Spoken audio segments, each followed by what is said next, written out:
Hey, it's what's in the kitchen besides my family day. Hey, we have shrimp, sweet onions, lots of good seasoning, including Old Bay. And of course, I always have a white rice. We're going to set it on top of the white rice. And it's still steaming. The rice is still steaming, people. Okay, going to sit this on top of the white rice.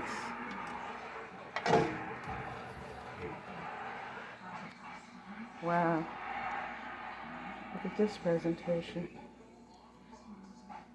Shrimp and sweet onions and Louisiana seasoning right at the skillet. Gotta get all of those onions in there, every single onion. And there we go with our presentation. Everything is hot, steaming, as you can see.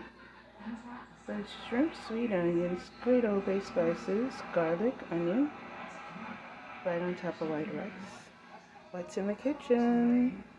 Lots of shrimp, as you can see. Bye.